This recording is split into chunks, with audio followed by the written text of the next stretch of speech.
Hello again, this is Matt and Black Dog Pottery and unloaded kiln. So some interesting stuff. It's cooled down. And I'm trying a few new glazes. Some of them are from Clayshare out in Vermont. And there's a Nebula Blue.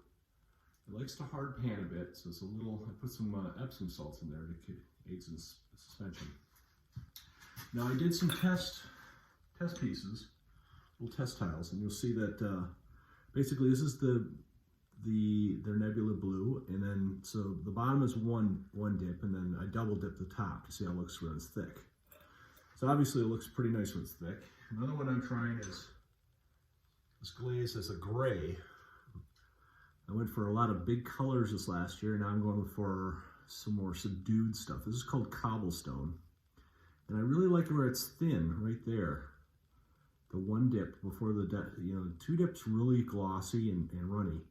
The one dip's pretty nice. It's actually kind of a matte, semi-matte finish. So I'm trying for that, but who knows what I'll get. So anyway, you never really know until you do a full piece. So here's the cobblestone. And you can kind of see, I don't know if you can see that with the lighting, but it has some nice textures in there. I like that kind of semi-matte. This hole right here where you see a little bit of brown, a little gray where it pools, where in the catches and the ridges is really quite sweet. And then I've got a kind of what I call a sky blue on the inside, which is just a bit of, it's got a bit of cobalt carbonate and then a bit of rutile in there. It tends to pop other colors because it brings out the rutile. So it's kind of interesting. You can see there's a nice big run right there. It's really pretty.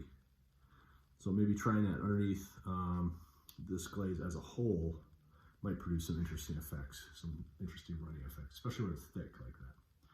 But I just really love that sort of thinner, kind of semi-matte right here. It's just a very nice, put that to the side here.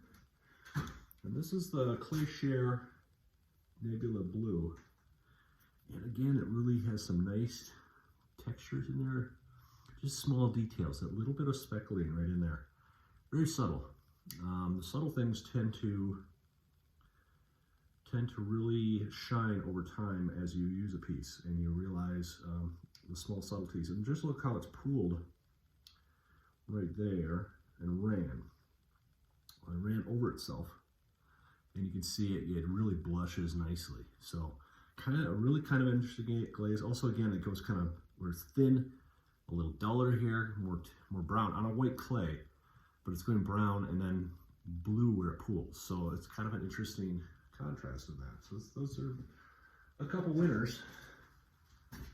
And then I've got some of my standbys, which are, this is my matte red actually, but it goes at hotter temperatures, it goes more gloss. And so but it retains the red coloration.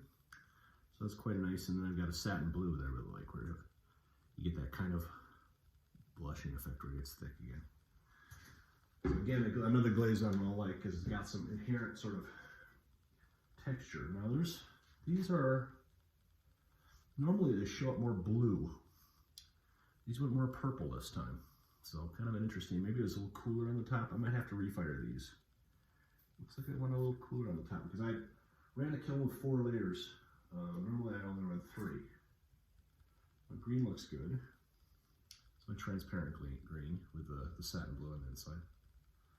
But yeah, those purples, I might just refire them and see what they do. Now you can kind of see it right here, a little bit there where there's a little bit of blue right there. And normally it doesn't go quite as, it looks like paint right now. And so I'm not real fond of that just solid coloration. So I think I will may even dip that again and then try reglazing those. There's 3 of them that have that purple. So, you know, I can do that if you have time. And I'm just selling them at my own shop, so it takes, you know, whatever I get is what I get. And here's another nice little piece. It's satin blue. So now here's that nebula. Look at that. Look at the speckling. The nebula and blue, and then the cobblestone on the inside where it really blushes nicely. Whew. And that's the Nebula Blue over top. as well. And then, but just look at the nice matte. I don't know if you can really see that with the lighting and the camera, but a really nice matte on the inside. This is a really nice piece. And these testers give you an idea of what a piece is going to look like in a run. So then maybe I'll do 10 or 20 of them rather than just one if it turns out nicely. So this is some of our dated pottery. I have a run of about, probably do, I don't know, at least 100 or 150 pieces like this. So various sizes and shapes.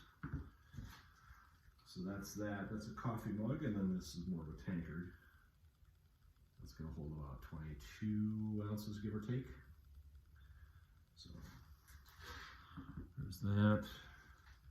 And there's more, there's that matte red that goes from a glossy to hotter. So it obviously got hot. I just don't know why that purple got as matte as it did. But and there's the sky blue where it's got a lot of retail. So it just, you see kind of blood goes to where it's thin, it goes a little kind of greeny.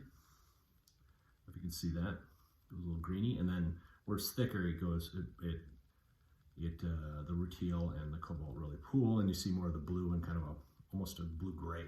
So an interesting color by itself. But yeah. Anyway, I'll be loading the rest of these and then taking a look and see what else I got. So anyway, have a good day. Bye.